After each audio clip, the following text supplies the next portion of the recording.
Hello. कैसे हैं आप सभी। स्वागत है आपके अपने YouTube channel online GK GS classes में।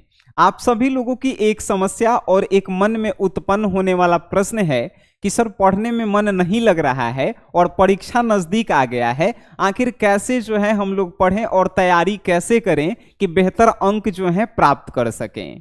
तो आप भी जानते हैं कि हम आपके शिक्षक नहीं हैं, एक भाई हैं और खासकर जो है हम भी एक विद्यार्थी हैं। तो विद्यार्थी जीवन को जो है हमने झेला है और अभी झेल भी रहे हैं। तो इन सभी समस्याओं का जो है समाधान जो है हम आपके सामने जो है लेकर आ गए हैं। अगर आपको पढ़ने में मन नहीं लग रहा है तो आप जो है दुनिया के अकेले इंसान नहीं हैं। इस दुनिया में जितने भी पढ़े लिखे व्यक्ति हैं, जितने भी महान व्यक्ति हैं, उन सभी को जो है पढ़ने में मन नहीं लगता था। अब आप कहेंगे सर ऐसा बात है, बिल्कुल। जितने भी व्यक्ति हैं, आप जितने भी पढ़ने लिखने वाले आपके अगर गांव में भी होंगे या आपके शिक्षक होंगे तो पूछिएगा क्या सर आपको पढ़ने में मन लगता है, उनका भी जवाब होगा नहीं। तो आखिर वो लोग पढ़ लिख के इतने बड़े आदमी बन कैसे गए? तो उनके पीछे जो है एक रीजन है कि उन लोगों का जो है गोल जो है फिक्स था, या दूसरी बातें कि उन लोगों की घर की परिस्थितियां खराब थी और उसको सुधारने के लिए जो है वो पढ़ें। या तो एक और बात है कि नाम फेम के लिए जो है उन्होंने पढ़ाई लिखाई शुरू किया और आज जो है आपके सामने हैं। तो आज आपको जो है पढ़ने में जब मन नहीं लग रहा है तो हम उसको मन को जो है कैसे लगाएंगे कि आप अपने जो है बोर्ड के परीक्षा में या आप अपने जीवन के किसी भी परीक्षा में जो है बेटर अंक कैसे प्राप्त करेंगे। ठीक है, एक और बात, एक अंक जो है ना आपके जीवन को डिसाइड नहीं करता है। तो अंक से ज्यादा जो है फोकस रखिएगा कि जो भी पढ़ें उसको जो है अपने दिमाग में फिक्स करें, उससे कुछ सीखें कि आप जो है जीवन में बेहतर करें। तब पढ़ाई में मन कैसे लगाना है उसके बारे में जो है आज हम लोग जानेंगे। सबसे पहले जो है पढ़ने का मन नहीं करता है, क्या करें सर? तब पढ़ने का मन नहीं करता है, क्या करें? उसके पीछे रीजन नंबर 1 पे अगर हम लोग बात करेंगे मेरे भाई, तो आपका जो है लक्ष्य निर्धारित नहीं हुआ है। कहने का तात्पर्य है अगर हम भी पढ़ाई शुरू किए हैं तो हम किस लिए पढ़ाई शुरू किए हैं? तो हम अपनी घर की हालातों को देखे थे, गरीबी में हम लोग जी रहे थे, एक एक टाइम का खाना नहीं मिल रहा था। तो उस परिस्थिति को सुधारने के लिए जो है जबरदस्ती हम पढ़ाई कर रहे हैं कि एक ना एक दिन जो है हम लोग इस हालात को जो है पीछे छोड़ेंगे और हम लोग भी जो है कुछ गिने चुने अमीर व्यक्तियों में जो है शामिल होंगे। ये जो है मेरा लक्ष्य है। अगर आपका लक्ष्य फिक्स नहीं है तो आपको पढ़ने में मन नहीं लगेगा। लक्ष्य आप फिक्स कैसे करेंगे? आपको जीवन में क्या अचीव करना है? क्या आपको बड़े बड़े गाड़ियों में घूमना है? क्या आपको जो है नेम फेम कमाना है? क्या आपको जो है पैसा बहुत कमाना है? या आपको गांव में जो है एकदम बड़ा आदमी बनना है? या आपको पढ़ लिख के जो है आईएएस आईपीएस बनना है? जो भी बनना है वो आप डिसाइड पहले कीजिए, अपने दिमाग में जो है उसको बैठाइए और जिस चीज को आप पाना चाहते हैं, जिस रूम में आप सोते हैं, जहां पे आप ज्यादा समय बिताते हैं, उस रूम में उसका जो है तस्वीर चिपका दीजिए। सोते जागते उठते बैठते आपको उसी पे नजर पड़े कि नहीं हमको इसके लिए पढ़ना है। हम तो ऐसा किए भी नहीं है, फिर भी हम बता रहे हैं। जानते हैं क्यों? क्योंकि हमने जो है ना अपनी माँ को देखा है किसी के यहाँ जाकर काम करते हुए, किसी के यहाँ जाकर जो है ना मजदूरी करते हुए। तो उन्हीं के साथ जाते थे, देखते थे कि कुछ पैसों के लिए जो है वो कितना मेहनत करती थी और कितना जो है वो बात सुनती थी। तो उन परिस्थितियों को सुधारने के लिए हम पढ़ रहे हैं। आपको भी जो समस्या है उस समस्या से छुटकारा पाने के लिए आपको पढ़ना होगा। अगर गांव में आपका इज्जत नहीं है, इज्जत बनाने के लिए पढ़ना होगा। अगर आपके पास जो है कुछ नहीं है, उसको पाने के लिए पढ़ना होगा। अपने माता पिता के नाम को ऊंचा करने के लिए पढ़ना होगा। आपका जो सपना है आईएएस आईपीएस या कोई भी जॉब में जाने का, उस जॉब को पाने के लिए पढ़ना होगा। तो उस सपने को जो है आप एकदम आंखों के जो है सामने रखा कीजिए। ठीक है, हमारे आंख के सामने जो है हमारी माँ का तस्वीर हमेशा रहता है कि हम जो है पढ़ेंगे अपने जीवन में या आगे बढ़ेंगे तो सिर्फ उन्हीं के लिए बढ़ना है। बात समझ गए? तो आपके जीवन में भी जो है लक्ष्य निर्धारित कीजिए कि आखिर आपको क्यों पढ़ना है, आपने पढ़ाई को शुरू क्यों किया था। रीजन आपके पास एक होना चाहिए। और जब भी आप मोबाइल यूज कर रहे हैं, आप दोस्तों के साथ घूम रहे हैं, आवारागर्दी कर रहे हैं, तो जब भी आपको याद आए तो आप उस काम को छोड़ करके पढ़ने बैठ जाएं। यही जो है पढ़ने में मन लगाने का एक उत्तम तरीका है। अगर हम बातें करें कि सर हमको पढ़ने में मन क्यों नहीं लगता है, दूसरा रीजन है मेरे भाई, आपको सिलेबस की सही जानकारी नहीं है और आपको जो है समय के महत्व का जो है पता नहीं है।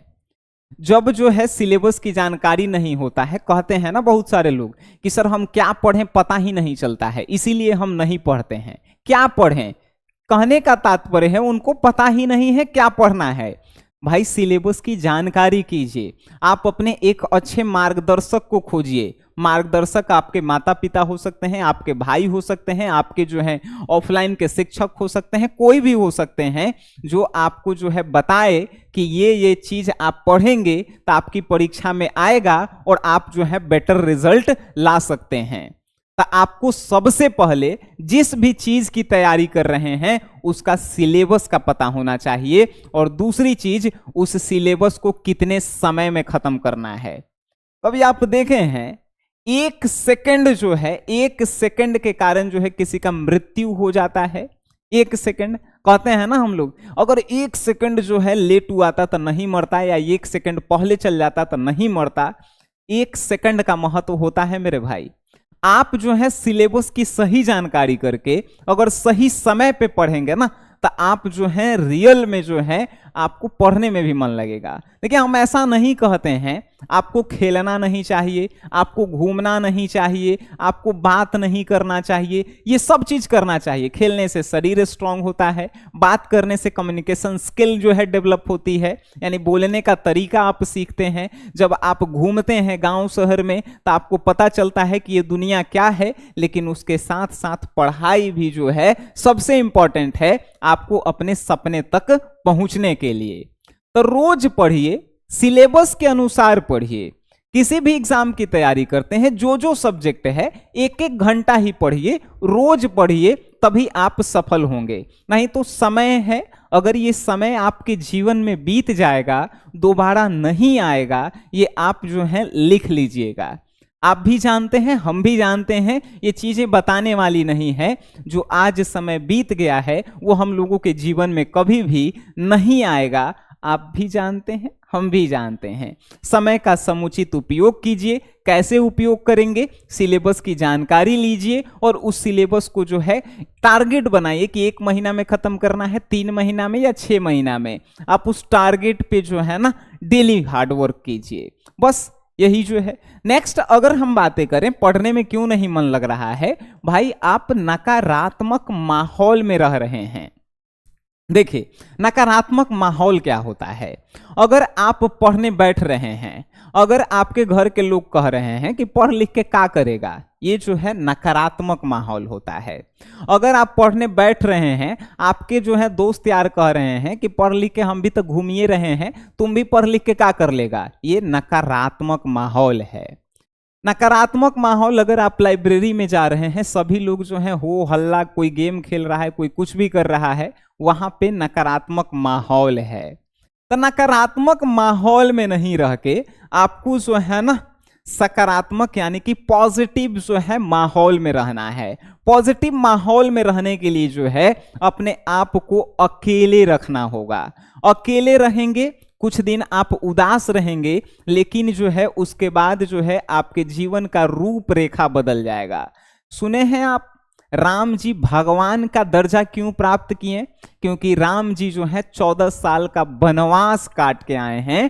कहने का तात्पर्य मेरा ये नहीं है कि आप भी वनवास काटिए, कहने का मतलब है कि आप अपने जीवन में जिस चीज को पाना चाहते हैं उसके लिए अपने आप को समय दीजिए। आप समय देंगे अपने आप को, आप उसे जो है अचीव करेंगे, इस बात की हम गारंटी आपको देते हैं।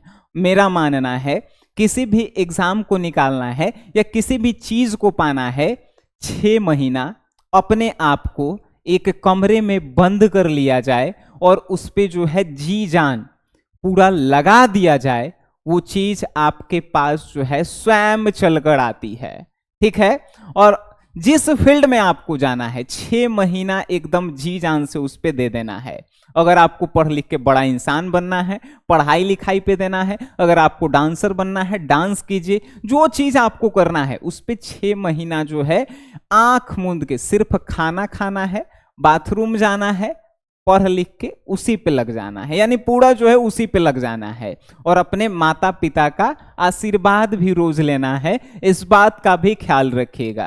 पृथ्वी पे जो है हम लोगों के लिए हमारे माता पिता ही जो है भगवान स्वरूप हैं। अगर जब आप 6 महीना अकेले रहेंगे, आपके स्वास्थ्य का देखभाल कौन करेगा? आपकी मम्मी करेगी। आपके जो है ऊपर पैसा खर्चा कौन करेगा? आपके पिताजी करेंगे। तो उनका आशीर्वाद अगर आपके ऊपर रहेगा, जीवन में आप जो है आगे बढ़ेंगे, इस बात का भी जो है ख्याल रखिएगा। बाकी मेरी दुआएं आपके साथ हैं, माँ सरस्वती का जो है आशीर्वाद आपके साथ है। बस इन जो है कुछ चीज़ों पे आपको अमल करना है, जीवन में आप आगे जाएंगे। यही जो है हमारी शुभकामनाएं आपके साथ है। जय हिंद, जय भारत।